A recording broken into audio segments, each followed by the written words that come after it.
And good morning, it's 7:04 on this Tuesday, August 2nd. It's time to head to Studio B for Coleman and Company. Well, hello, everybody, and welcome. It is a Tuesday morning, and we welcome you to our program presented by Vanderbilt Wilson County Hospital. Tracy Pope is with us this morning, the Director of Community Relations for Vanderbilt Wilson County Hospital. Good morning. Good morning, Coleman. We've got an interesting program this morning, no doubt. We do. But don't we always have one? We absolutely do. And it's extra special this morning because we have a caller that's a follow-up from our segment 2 weeks ago, July the 9th. We had Dr. Aram, which is our new interventional cardiologist that was on the air with us. And I had a friend that wanted to call in and say a few great words about Dr. Aram. So we have Mr. Jack Lowry on the phone for us this morning. All right, Jack, good morning. Good morning to you. Well, we welcome you to our program. I've been trying to get you on the radio for a long time, and we never did work it out. But look at what Tracy has done. Yeah, well, you could accomplish a lot of things. Well, you were trying to call in, I think, when Dr. Aram was here, and we'll let you say now what you would have said at that time, okay? Yeah, yes. First of all, I think our community is very fortunate to have Vanderbilt University Hospital operating here in Lebanon. I think that's a real plus for our county and our city. And I did have an opportunity to meet one of the doctors. Tracy was kind enough to refer me to Dr. Ahmed, and if I'm saying his name right.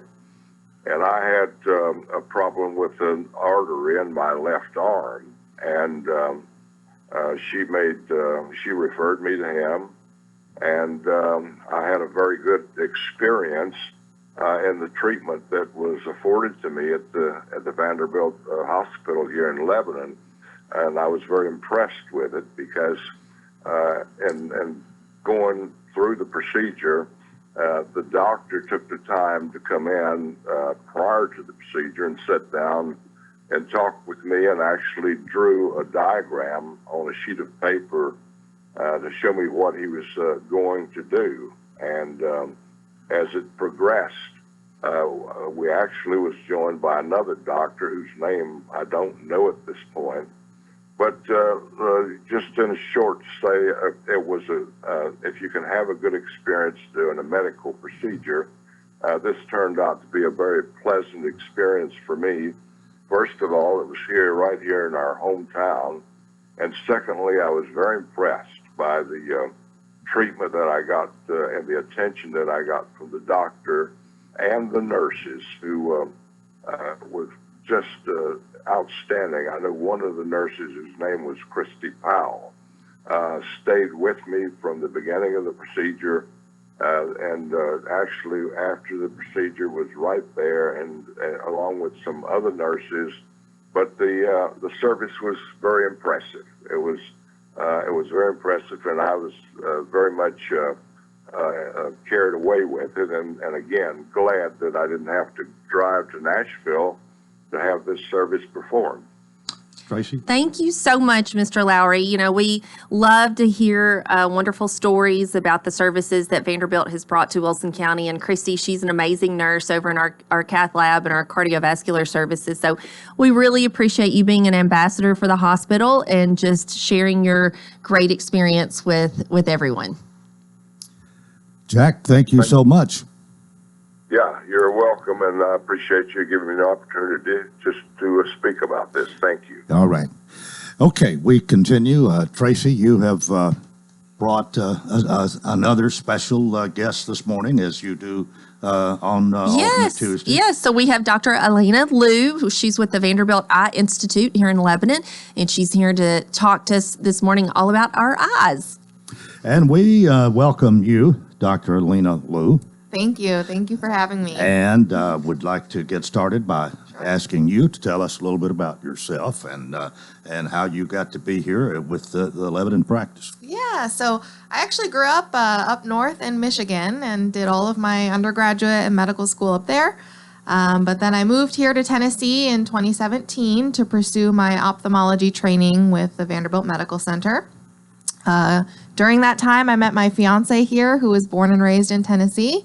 So after I graduated in 2020, decided to plant my roots down here and been working for Vanderbilt ever since. Well, about your actual practice where you are. Yes, so I am here in Lebanon most of the time. I do spend 2 days a month out in Murfreesboro, but the bulk of my practice is here in Lebanon doing comprehensive ophthalmology, routine eye visits in the clinic, as well as cataract surgeries here in town. Are there some people you work with that you Yes. want to mention this morning? Yes, that's correct. So the two other comprehensive ophthalmologists I work with are Dr. Jessica Mather and Dr. Christine Rust. So we all kind of do the same thing. And then we do have some subspecialists who come out from Nashville as well a few times a month. Well, Vanderbilt Eye Institute treats a wide array of eye diseases, offers comprehensive care. So let's talk about a few.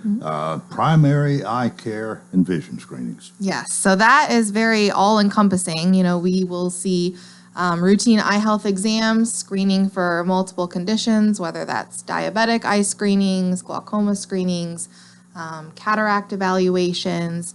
We do glasses and contact lenses. Amongst the three of us comprehensive ophthalmologists, we will see basically anybody 18 and up.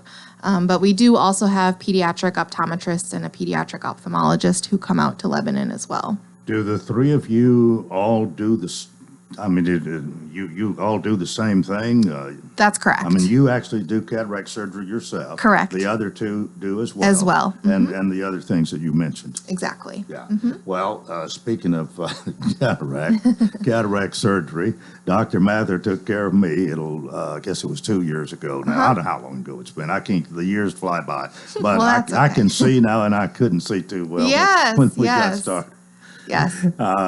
So, for those who don't know, and maybe our younger audience, what are cataracts? So cataracts are a normal change that happens in everybody as we get older. Basically, we're all born with a lens inside our eye, and similar to a lens in a camera, it helps to focus our vision. But over time, the proteins in that lens undergo changes, and then it becomes cloudier as time goes on. And when it becomes cloudy, it affects our vision. It can So the cloudy would be a symptom of a cataract then? Correct. Cloudy vision, glare, noticing that you need brighter and brighter lights to read over time. And so once people feel that their vision is preventing them from being able to do the things that they want to do in their daily life, we can discuss cataract surgery and provide that visual rehabilitation. Is for our this patients. usually older people who have this and who are at risk? So age-related cataracts, yes, but there are some congenital cataracts that infants can be born with. And in those cases, they are treated by our pediatric ophthalmologists. Is there anything a person can do to avoid that? Maybe diet or exercise or lifestyle have anything at all to do with that? Yeah. Well, of course, eating a well-balanced diet is good for our overall health as well as our vision. But specific risk factors for cataracts include smoking, unprotected UV exposure. So if you're out in the sun without UV protecting sunglasses, people with diabetes may be more likely to develop cataracts earlier in life and may develop them quicker. So those are some of the risk factors that we'll look for when we evaluate a patient. Is that a big part of your practice, treating cataracts and cataract surgery? It is. So cataract surgery is the bulk of the surgeries that I perform. Okay, I think we got time to talk about glaucoma for a few minutes here, and then we'll take a break. But what is glaucoma? So glaucoma is a condition that affects the optic nerves in the eyes. So the optic nerves are what are responsible for processing our vision, kind of communicating our vision with our brain so we're aware of what we're seeing. Glaucoma affects the optic nerves, so it makes those nerve fibers kind of thin over time, and in doing so, it can lead to progressive vision loss. So glaucoma screening is something that we can do in our clinic, looking at various parameters on the eye exam to determine somebody's risk factors for glaucoma or if they indeed have it. Well, what are some of the symptoms? What would you want to be aware of to suggest you might have a problem with So glaucoma? that's the thing with glaucoma. It's actually kind of silent. So early on, people won't notice any changes with their vision. It isn't until severe glaucoma has developed that people may lose the bulk of their peripheral vision. And so that's why it's important as we get older to have routine vision exams so that your eye doctor can screen for these conditions and treat it early if it's caught. If it's not caught early, is there any hope? Are you just kind of stuck with wherever you are when you discover it? So the goal of glaucoma treatment is to slow down its progression to prevent somebody from losing all of their vision in their lifetime. Unfortunately, if we see a patient who has already gone into the advanced stages of the condition, we can't reverse it, but we can start treatment at that time to prevent it from getting worse too quickly. Okay, it is time for us to take a break. Of course, our program presented by Vanderbilt Wilson County Hospital. Dr. Alina Liu is here this morning along with Tracy Pope, and this is Coleman and Company FM 98.9. And at 7:14, let's see what's happening on the roadways. Thanks to our friends at Absolute Kubota Lamprey, quality tractor implements including cutters, finish mowers, box blades, tillers, and more. 5-year gearbox warranty. Extremely durable and well built. 1506 West Main. Now at traffic, here's Chuck. Watch traffic volume increase quite a bit actually on 24 up through the Hickory Hollow area. You got all that traffic coming in right now from Rutherford County. Starting to bunch up here 65 southbound at Trinity Lane. It's picked up also with that traffic volume leaving Wilson County on I-40 coming through Mount Juliet. Hey, with a huge demand for dental assistants, Dental Staff School trains you and help you start a career as a dental assistant. Google Dental Staff School. I'm Commander Chuck with your on-time traffic. Renewal happens here at Lebanon Center for Rehabilitation and Healing. Lebanon Center for Rehabilitation and Healing has experienced new leadership and a new atmosphere. Same location in the heart of Lebanon, 731 Castle Heights Court on the Castle Heights campus. Lebanon Center for Rehabilitation and Healing is providing 5-star clinical outcomes to short-term and long-term care residents. Call 615-444-4319 for a tour and to experience the new culture. Renewal happens here at Lebanon Center for Rehabilitation and Healing. Charles Lehman is asking for your vote for Wilson County Trustee August 4th. Charles grew up in Noreen and has been a lifelong resident of Wilson County. Charles Lehman brings a strong education tempered with decades of experience to provide the citizens of Wilson County with a rock-solid background for their next trustee. Working as an appraiser for the Comptroller of the Treasury for 34 years and going into real estate after retirement, Charles brings a strong foundation to serve as your next trustee. Paid for by committee to elect Charles Lehman Treasurer. This is Coleman Walker inviting you to join us at 7 a.m. Thursday, August 4th as we go over the entire election ballot for that day. Then on Friday, August 5th from 7 a.m. to 8 a.m., Judge Barry Tatum and I will recap the election results. We encourage you to vote for County Commissioner, County Trustee, School Board Member, and judges. Join us as we recap the results on Coleman and Company, 7 a.m. till 8 a.m. Friday, August 5th on WANT FM 98.9 and WCOR AM 1490 and online at WANTFM.com. Contact Stephen Lowry Land Clearing for all your land clearing needs. Whether it's clearing trails for ATVs, reclaiming pasture, or clearing your land of brush and trees, Stephen Lowry can get the job done. He works closely with customers, adjusting to make changes as you want. Stephen Lowry will give you quality work at a price that you can afford. He will also beat any written estimate. Call Stephen Lowry at 615-970-8154 for all your land clearing needs. That's Stephen Lowry Land Clearing, 615-970-8154. Coleman and Company, thanks for joining us. Our program presented by Vanderbilt Wilson County Hospital. And we welcome you, and we have this morning, in addition to Tracy Pope, we have Dr. Alina Liu, Vanderbilt Eye Institute, and she has been answering some questions about vision. And you do primary eye care and vision screening. Correct. And where is your place? So where's your office? So our office is right here in Lebanon on Main Street. If you need the address, it is 1670 West Main Street, Suite 100. So we're right across from the Publix here in town. Again, you're with Dr. Mather, Jessica Mather, and the other. And Dr. Christine Rust. All right. So, and the three of you, as we established earlier, you do all the things we've been talking about as far as vision screenings and cataract surgery and treating glaucoma and so on. That's right. let's talk now. We want to talk about macular degeneration, right? All right. Mhm. All right. What causes it? Who's at risk? Maybe what is it? What is macular degeneration? So macular degeneration is an age-related condition of the eyes, and what we see on eye exams is people can develop these little kind of protein deposits in the back of their eyes. And when they become sufficient enough, they can actually decrease your central vision. Macular degeneration can be referred to as, you may have heard people say, dry or wet. Wet implies a more advanced version of the condition for which we as comprehensive ophthalmologists typically won't treat. When it gets to that stage, we'll have people see one of our retina specialists for unique treatment for that. But basically, macular degeneration, we're not entirely sure what causes it.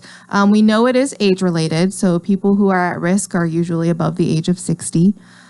We do know that it is more common in those who are Caucasian, and you may be at higher risk if you also have conditions such as high blood pressure or high cholesterol. How successful is its treatment?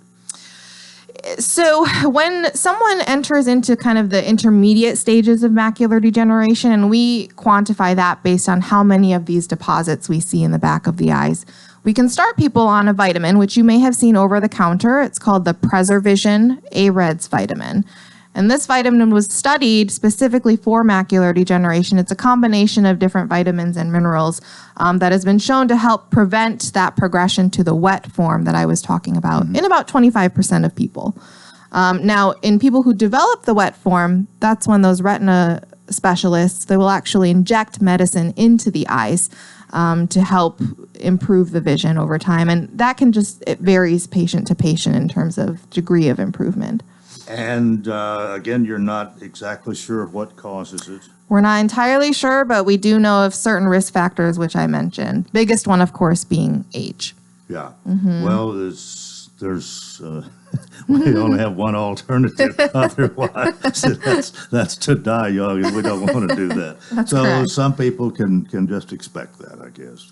Especially if you have a family history, so it can be familial. So if you do know of anyone else in the family who has macular degeneration or glaucoma, which we talked about earlier, important to get an eye exam to screen for those conditions. And the sooner you discover this, I guess the more treatment options there are, and the better your chances of at least slowing it down. That's correct. Yeah. Okay. Anything else about that? Have we discussed that fairly well? I think so. All right. Well, then let's talk about retinal tears and detachments. What are we talking about here? So the We all retina... know the retina is part of our eye. The retina is part of the eye. I kind of describe it to my patients as the wallpaper in the back of the eye, and it helps to process your vision. But what can develop over time is you can get tears or holes in that wallpaper. Now, sometimes this can be due to trauma. Sometimes it can just be due to age-related changes. Symptoms of retinal tears are what we often tell our patients to look out for. Flashes of light in your vision, for instance, when there are no lights around.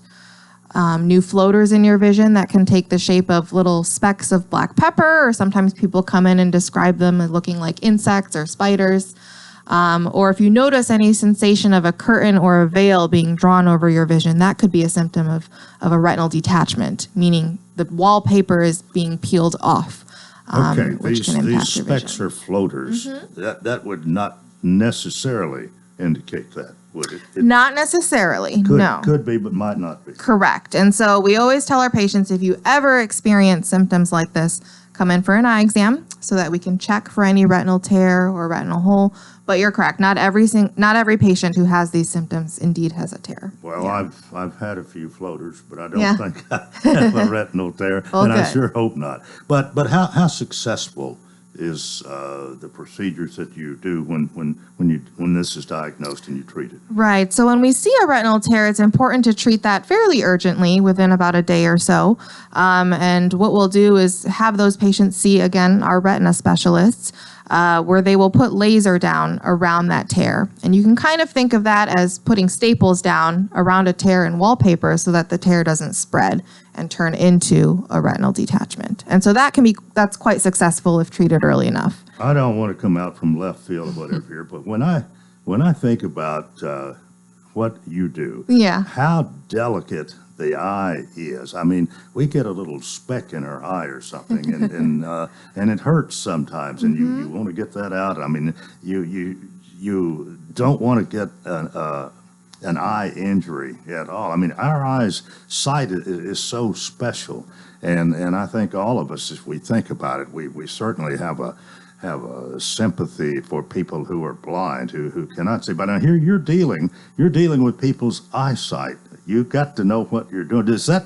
Well, I guess where I'm coming. Does that scare you? I mean, maybe you're so used to it. It's just like breathing in and breathing out or something. But I would hate to think I had to try to help somebody with their eye. Yes, I mean, of course, it's a very big task to know that someone's vision is in your hands. But this is why we do what we do. We are here to help preserve the quality of our patients' vision, and it's a great privilege to be able to do that.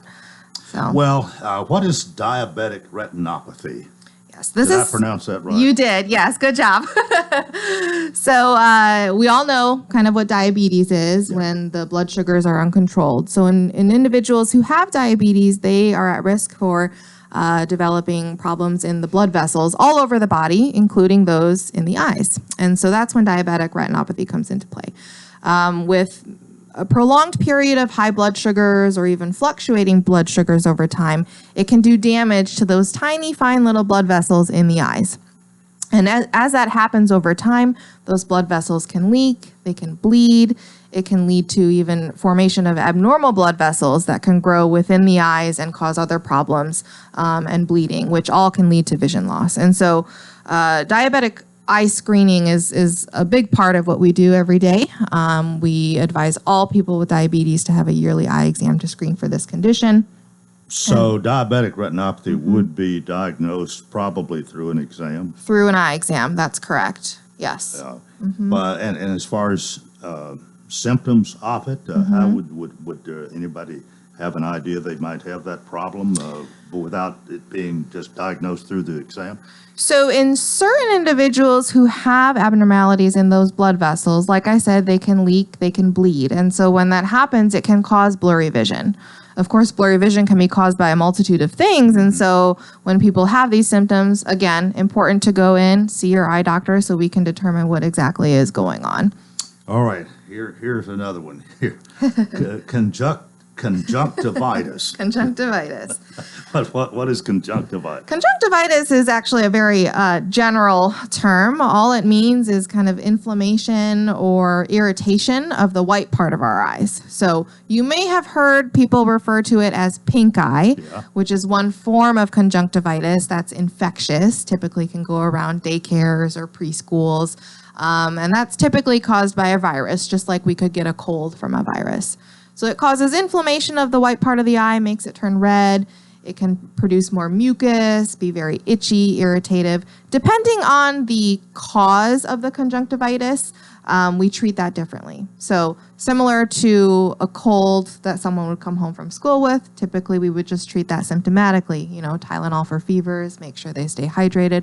For the eyes, that would be lubricating with artificial tears for comfort, cool compresses, washing the eyes to clear of mucus.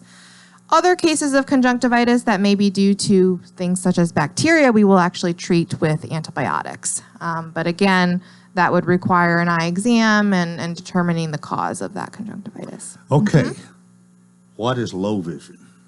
Low vision refers to the loss of vision for any reason, whether someone has lost vision from their cataracts, from glaucoma, from diabetic eye disease.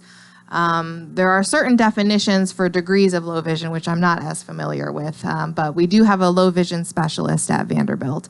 So anytime I see a patient who has lost vision for whatever reason, and they feel that they're struggling with their daily activities, we can have them see our low vision specialist who will speak with them about different adaptive strategies. They have different tools as well to help people kind of cope with their vision loss and be able to do the things that they want to do. Eye checkups, I guess how often do you recommend somebody have their eyes checked? I'm thinking it's probably more often the older you get, but you tell us. That's correct. So, if you're young and healthy, I would say make sure you get an eye exam sometime before you're 30. And if everything looks good then you probably don't need another one until you're about 40 or so, unless, of course, you're in glasses or contact lenses. If you're in those, we usually recommend a yearly eye exam. Once you get to about age 40 to 50, that's when we'll start to see you a little bit more frequently, maybe every 1 to 2 years. And then once we have diagnosed cataracts or something like that, we typically recommend yearly. Okay, we're in our last minute here, but you are located, what's the number on West Main Street? Yes, it is 1670 West Main Street, Suite 100. Tracy, you can have the last words this morning. Wonderful program, Dr. Lou. What I heard today is that, Vanderbilt is bringing world-class care to our community. And we have a comprehensive eye institute center here in Lebanon that we're so fortunate to see. If you're a pediatric patient, any age patient, a specialist, they bring the physicians and the resources here to Lebanon so you don't have to travel outside the community. We do have a few blood drives coming up. So Red Cross comes to our hospital once a month. It's the second Tuesday of the month. So that will be next Tuesday, August the 9th from 11 a.m. to 5 p.m. We'll have the mobile unit outside the hospital. We also have blood assurance that will be at the hospital on Wednesday, August the 24th from 12 to 5 p.m. And again, that's a mobile unit, so you can Google this information, sign up online. It's a lot easier to have an appointment. We're also very excited to say that after 2 years of being gone from the hospital, our volunteers are coming back. We are so excited to have them back, and they really support our patients in many ways, and they do fundraising. So that we're going to have the Masquerade $5 sale at the hospital Monday, August the 29th from 7 a.m. to 5 p.m. And this is going to be inside our women's pavilion in the OB conference room. So you'll see the women's pavilion entrance on the outside of the hospital, and the conference room right inside the doors is where we're going to have our Masquerade sale. So we're very excited about that. All right. Very good. Thanks so much for being with us today, Dr. Arlena Liu and Tracy Pope. We'll see you in 2 weeks, I hope. Sounds good. Thank you for having me. I'm sure you'll get to come back someday. Thank you very much. That is part one of Coleman and Company. We hope you'll keep it here for more. FM 98.9. And at 7:31, let's see what's happening on the roadways. Want to thank our friends at Bates Ford, and they've got the Works Vehicle Checkup. They'll make sure your vehicle is ready for any road. It's $49.95. Up to 5 quarts of oil, tax and disposal, tire rotation, safety check too. 1673 West Main. Now at traffic, here's Chuck. Good morning. Looked like a minor wreck 24 westbound on that ramp to 440. It's pretty busy now on 24 coming in from Rutherford County out of Murfreesboro, headed towards Nashville. Lots of traffic now on I-40 through Wilson County, through Mount Juliet. Watch your speed through Wilson County and Smith County this morning. If you're looking to buy or sell a home in Middle Tennessee, Greg Sampert is your professional realtor. Check him out at gregsampert.com. I'm Commander Chuck with your on-time traffic. Hello. This is C.L. Williams. I'll be running for your 20th district as county commissioner here in the upcoming election as a write-in. I'd love to be the voice of representation here in this district, but that'll only occur with your support, so that's what I'm here to do today. Ask for your vote and support. I'm a veteran and a family man and a member of the church. United we stand and divided we fall. I'll be running as an independent with special emphasis on education. Early voting will be from July 15th through July 30th, and then of course Election Day will be August the 4th. I'd love to see you. Be sure to come out to the polls.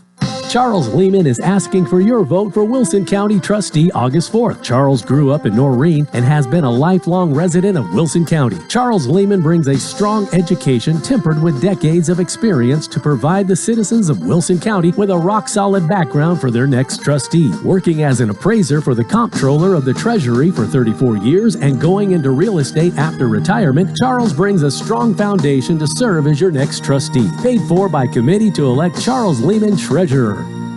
Welcome to Hearthside Senior Living, Lebanon's unique senior living community designed for seniors to age in place, all within a safe, comfortable, and Christian environment. Beautiful retirement homes designed for an independent lifestyle with maintenance-free living. Hearthside Senior Living also continues the excellent tradition of assisted living for those seniors who need additional services. Hearthside Senior Living, an independent retirement community and assisted living community, all on one campus in the heart of Lebanon. Call 615-443-1994 for a tour. At Vanderbilt Wilson County Hospital, world-class care is a heartbeat away. In fact, we offer the same world-class attention Middle Tennessee has come to rely on from a Vanderbilt Health hospital. Supported by over 200 specialties, an expanded emergency department staffed with Vanderbilt Health physicians 24/7, and greater investments in life-saving technologies and care. It's just one more way we're making healthcare personal. No rain to worry about for your morning commute. High of 91 today with partly cloudy skies. Wednesday is looking even hotter, sunny with a high of 94. Overnight lows in the mid-70s. This weather forecast is brought to you by Walker Auction and Realty, professional auction and real estate services. Get top dollar for your home, land, or personal property. Log on to MikeWalkerAuctions.com. They know auctions. That's a look at your forecast. I'm number one Ned.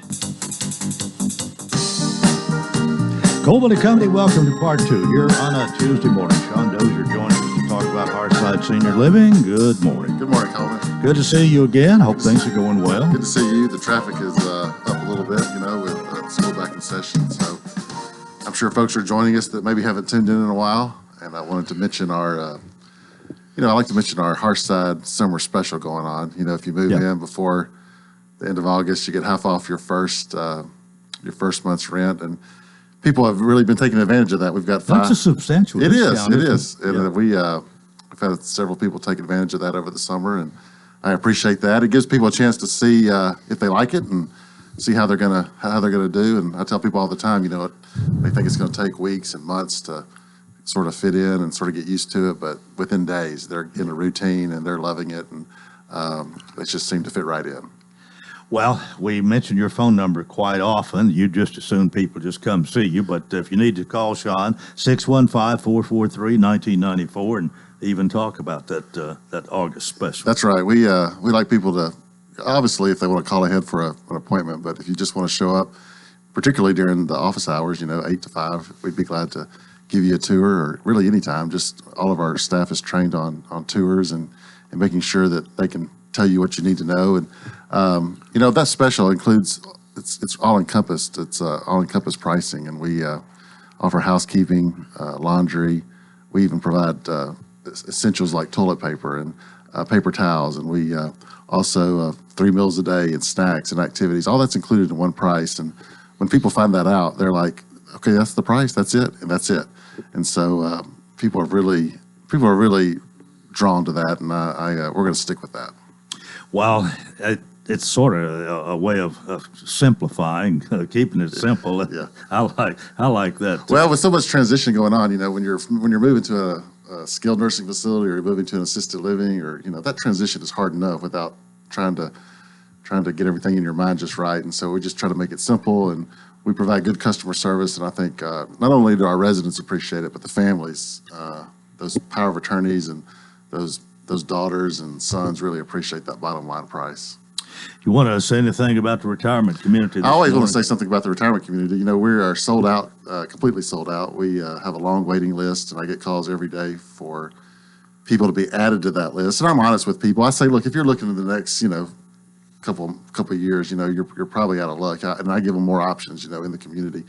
We've got a healthy waiting list, and we've had a couple of people transition over the last couple of months, and we've been able to move people up that list a little bit. So people get excited. People get excited about that. But the community is well established. It's 2 and 3 bedroom homes, all one level, no steps.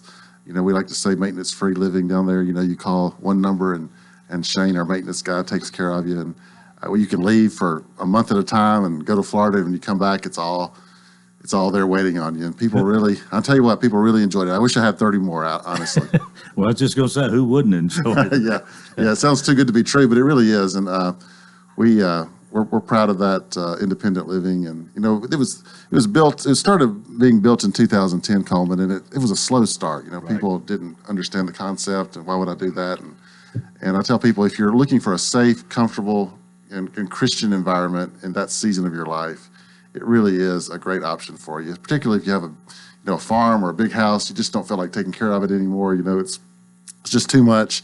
You want to downsize, and we still have those not $3 meals anymore, but we have those $4 meals, and people really are drawn to that as well. Because look, we have a full kitchen in those homes, but if you don't feel like cooking, and you don't last minute, you just call up there and you just pull under the what do we call it? Canopy? Canopy, and we bring it out, and there you go. Is any chance we'd ever have any more of those? You got 30, right? We got 30. You know, we don't have any plans to build anymore. We would love to take the concept and expand it, but we'll stick with 30 right now. Yeah. Are we ready for Hearthside Hello? Gary Vanderver, he works in the next door to Judge Tatum in the Youth Services Department. I was in there picking up a backpack for one of my mentorees last week, and he said, "I recognize your voice. What's your name?" And I said my name, and he said, "Oh yeah, I listen to Coleman every morning." So Gary Vanderver, he's one of your loyal listeners. Well, that's wonderful. Thank you. People know me by you now. That's okay. That's fine. We appreciate you. You're here every Tuesday on time and got something to say. Well, I appreciate being here. Have a good week. We appreciate you. We love our teachers, by the way. You know, we have a sign in our on our campus that says we love our teachers. We I just love our wanted teachers. your next guest to know that All right. Hearthside loves our teachers. Thank you, Sean. See you, bye. Sean Dozier, Executive Director of Hearthside Senior Living. 20 before the hour, and Jeff Luttrell, the Director of Schools, is here this morning to talk to us. Jeff, good morning. Good morning, Coleman. It is good to see you, and I've already asked you before we went on the air here if everything went well yesterday. You seemed to indicate that it did, but yesterday was the first day of school. First day of school, and we did have a good day. As always, there's a few things we'll be working on to hopefully make better. Probably in the area of traffic. That first week, it takes everybody a few days to get on their schedule. So we did have some traffic areas where traffic was a little heavy. But we're monitoring that and seeing if we need to make any adjustments. But overall, a great start to school year. You have a board meeting last night? We did. Okay, Yes. so we've got plenty to talk about. The start of school and whatever took place last night and other things, of course, that are going on. But as far as the start of school, are you short on teachers? Are you okay? Tell us about it. Well, we do have some openings. Yesterday it was around 44 openings across the county. We're pushing 1,300 certified teachers. So there is some openings, and we're still recruiting. And I was in school yesterday, and the principal was interviewing, had some interviews to conduct. So we'll continue to try to fill those spots. Overall, though, considering the climate around the country right now with our teacher shortage, we're able to open school, and we're going to manage, and our principals do a tremendous job of planning and adjusting, and so we'll continue to hire some if they're out there, but yeah, we do have some openings, but we are going to be able to have school.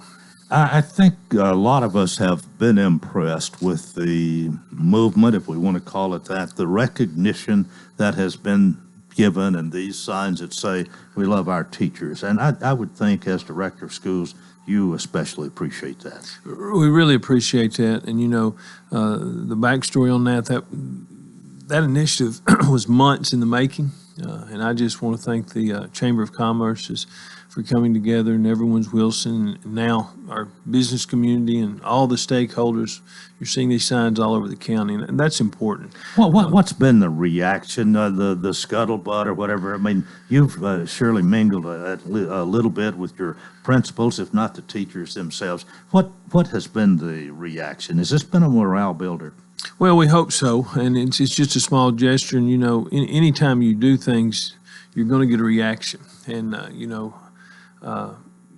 the reaction I'm hearing is the way you look at it is talking to the Chamber of Commerce, they're still having to order signs. So that means everybody is on board, and more people's getting on board. And it's just a gesture to our teachers, and I do think our teachers appreciate it. We tried to emphasize that coming back, getting ready for school, that we do appreciate what they do every day for our students. You have talked more than once about the growth and how, the numbers and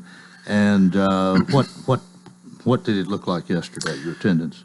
Well, a week ago, Thursday, we hit 20,000 mark. So when we walked in there yesterday morning, we have on our books people that have signed up to say we're going to be in your schools, 20,280.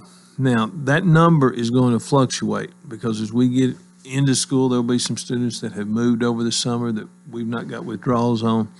But that's K-12. That does not include our pre-K. So we feel very comfortable that we're going to be over the 20,000 mark. 2280. Yes. It's a big number. It is a big number. Is there space for everybody? If you had to change much as far as classrooms go, or adding teachers or this sort of thing? Well, we have added a few teachers in certain areas, and we're still monitoring that. We may have to add more as these classroom sizes move up. We've been able to handle it so far. We've got a couple of schools that are they're heavily populated, and we know that, and they're using every amount of space possible.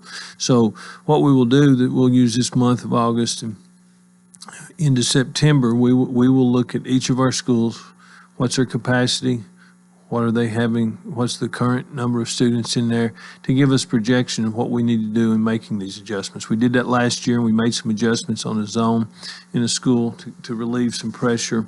And that's just going to be the reality of how we have to deal with this growth on a yearly basis. Okay, well, any big thing, I want to tease the people to stay tuned. Anything big from last night's meeting that we'll talk about after we come back from break? It was a pretty normal meeting, not anything big, but we did take care of some business and kicking off the year. We'll find out what that is after we go to this break. This is Coleman and Company, FM 98.9. And it's 7:46, so see what's happening on the roadways. Want to thank our friends at Absolute Kubota, Lamprey, quality tractor implements including cutters, finish mowers, box blades, tillers, and more. 5-year gearbox warranty.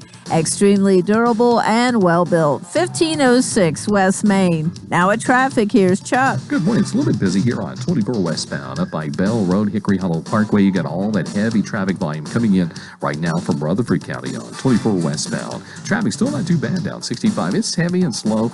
No surprise here southbound on 65 at Trinity Lane. Still looks good. I-40 as you leave Dixon County headed towards Nashville. If you're looking to buy or sell a home in Middle Tennessee, you need Greg Sanford. I've known him for over 25 years. Log on to gregsanford.com. I'm Commander Chuck with your on-time traffic. And now, a moment of silence to remember our dear friend. Sorry. Oh, man. Life can be uncomfortable. Your home doesn't have to be. With a wide range of air conditioners, furnaces, and heat pumps, Rheem makes it easy to feel comfortable, even when you can't be comfortable. Financing available through TVA's Energy Right program and your local power company. Call Randy's Heat and Air 237-3604.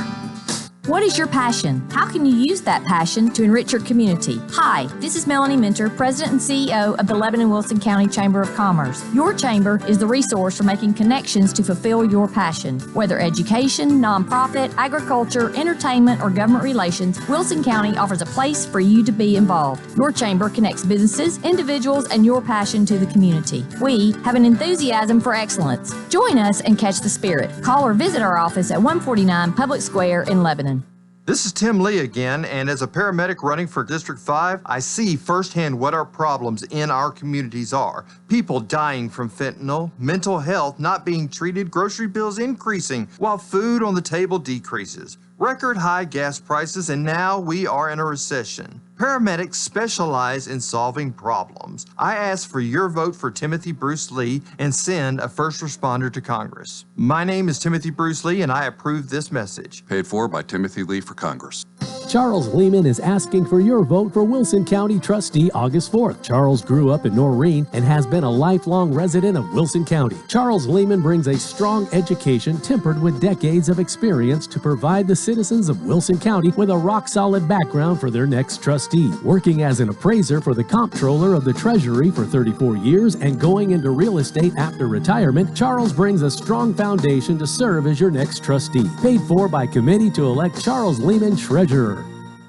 This is Coleman Walker inviting you to join us at 7 a.m. Thursday, August 4th as we go over the entire election ballot for that day. Then on Friday, August 5th from 7 a.m. till 8 a.m., Judge Barry Tatum and I will recap the election results. We encourage you to vote for county commissioner, county trustee, school board member, and judges. Join us as we recap the results on Coleman and Company, 7 a.m. till 8 a.m. Friday, August 5th on WANT FM 98.9 and WCOR AM 1490 and online at WANTFM.com. Coleman and Company, thanks for joining us. Our final segment here for a Tuesday morning with our County Director of Schools, Jeff Luttrell, is with us. Jeff and I were talking a little baseball during the break here, but being the Cumberland player that you once were and pitching that no-hitter one time for the then Bulldogs, you still like baseball, don't you? I do still like baseball. You're so busy, though, you can't follow it like I can. We appreciate you being here. Let's get to last night's board meeting and some things about that you might want the people to know about. Well, just it was pretty routine. Of course, right before first day of school, I gave some report on some things, and probably one of the biggest news coming out of that is update on Stoner Creek Elementary. All of our construction meetings and that we've been having looks like we're planning and shooting for the completion date so that we can have that building fall break to get ready to move those students into Stoner Creek, and that's going to be exciting. But again, that's where we're at right now. Well, are you on schedule for that? Does it look like that's going to happen? It does. That's the date now. They've had so much rain, believe it, in this construction that it pushed it back a little from what we had originally hoped for. But they feel confident. Buildings in the dry, and they're painting and really making progress there. So we are starting to plan for making that transition after fall break. Our students will be in that new building. So that's important. How is that's going to create some more space? It's going to better things, but where is it going to benefit the most, or the most you'll see there? Well, of course, we're sharing. We've got all those students in the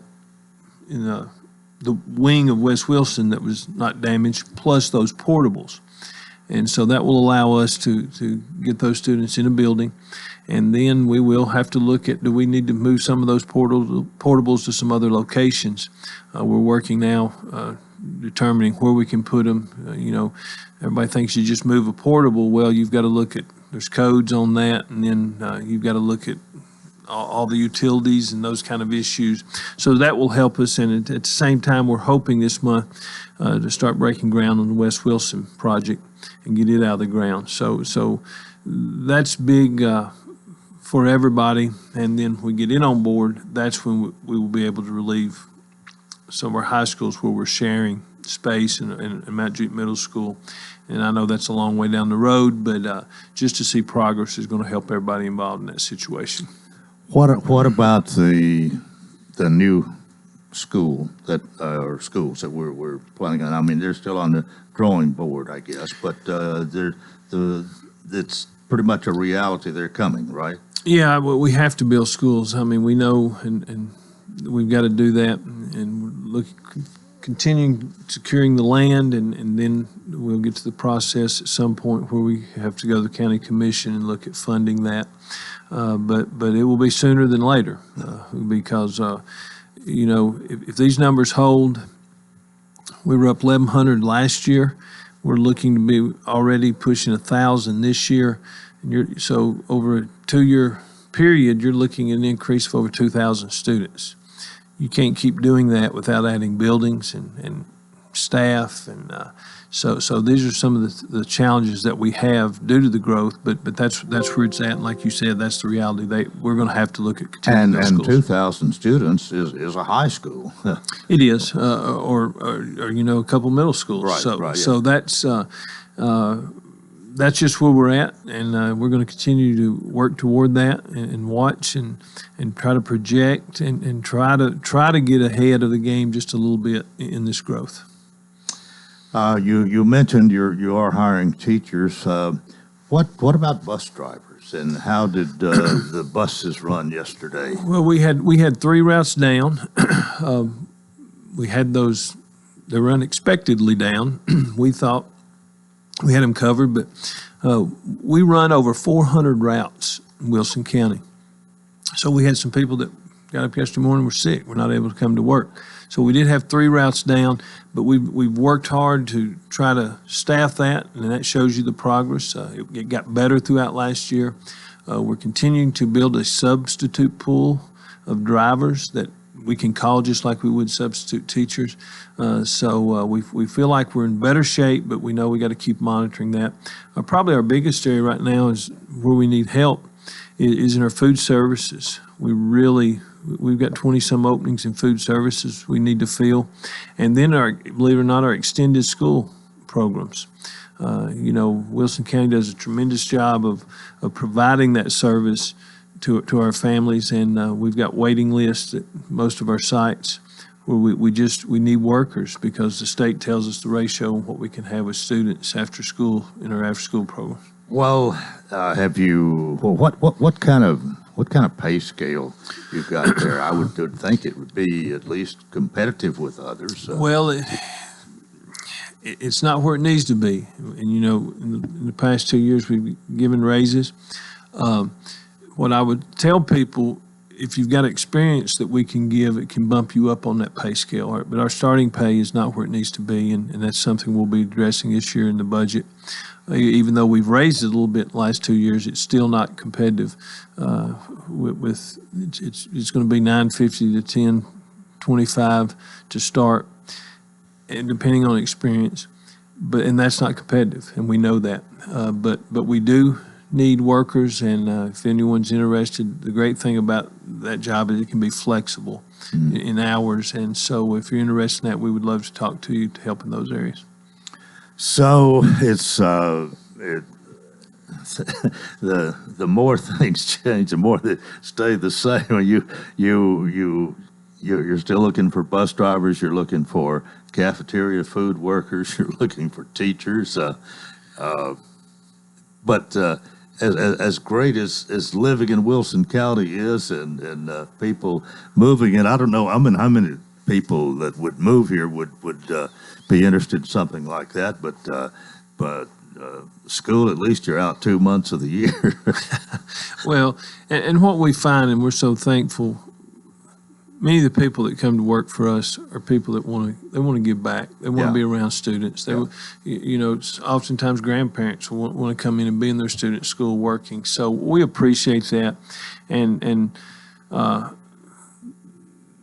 in the education world, the heart of an educator, and even these roles, they're educators at heart. They have a real concern for students and young people, and that's what makes it attractable, and it's still attracting people. And we just the reality is we're growing so fast, it's hard to keep up. But we are doing everything within our power, and we'll continue to do to try to provide quality education for all of our students. I might throw something out here, change horses a little bit here, change the subject slightly, but there's an election taking place this Thursday, and there's at least 3 contested school board races, I believe, and there are several county commission seats that are up for grabs, and no doubt, and especially as far as the school board goes, you're interested in that. You're wondering who's going to be there that you've got to answer to, and I'm sure the teachers and everybody in education has their concerns about that. They do, and I tell people all the time that school board has one employee, and it's me. So, and I feel my leadership style is I can work with anybody because I think anybody who serves is going to have the heart of children at the center of their heart in the decisions we make. And it's been a tough time in education the last 3 years, and still there's things out there. But what we need to realize is what we do in Wilson County. We're getting scores back, and once again, it looks like we've had another great year. We'll get that out when we can. But we are a high-performing district, so much performing that when you talk to people, schools is a major decision in them moving to Wilson County. And we're seeing that. The numbers tell us that. So we're on a great trajectory of what we're doing. And our education, our kids are growing. They're getting opportunities. They're going on to have successful careers. And that's the purpose. And, that's got to be the main focus is that all of our students have the opportunity to be educated in a way that is going to make them competitive in the world market. And we've been doing that for a long time, and I'm proud of that. There's a lot of work that's went into that. And that's just where our focus has to be and has to remain. Jeff, there's one other thing I want to mention here in our last minute and a half, and that's safety. I don't think we've had any terrible incidents over the years, and but from time to time there's a school shooting somewhere, and that's got to weigh on the minds of all of us, parents, children, especially people like you who are in charge. It does. There's not a day goes by that you don't think about that, and we have, first of all, years ago in Wilson County, our sheriff, I think it was Terry Ash is the one that brought it. Now Sheriff Brian continues we have that SRO department where we have highly trained, skilled resource officers in our building. We've been in meetings with Sheriff's Department this summer. Of course, recent events, we have bumped up our security. And I do want everyone to know, if you show up on our campus, you got to go to the main office. And so it's been an emphasis, and it's been an emphasis with our teachers and training and what the routines are and the safety precautions that we can take. And so it is, because you never want to go through that. But if you do have to go through it, you want to know that you've done everything possible for protection of those students and teachers. And we have a good plan. Our safety director, Steve Spencer, does a good job, and they've been working with principals. And so you may see it's a little more, not stressful, but more on top of, we want to know who's on our campus, and if they're on the campus, what are they doing there, and get them directed to the right place. So it is a top. We've spent a lot of time this summer. Well, hopefully, if we can do our job right, and then you and the sheriff and all of that, and then leave it in God's hands and pray for safety, as we've been encouraged to, especially by the Kiwanis Club of Lebanon, that we can have a great school year, and I pray that we do. Absolutely. Thank you for being with us. Thanks, Coleman. Jeff Luttrell, he's the Director of Schools for Wilson County. That's it for a Tuesday. Hope you'll join us tomorrow. Till then, I wish you a terrific day.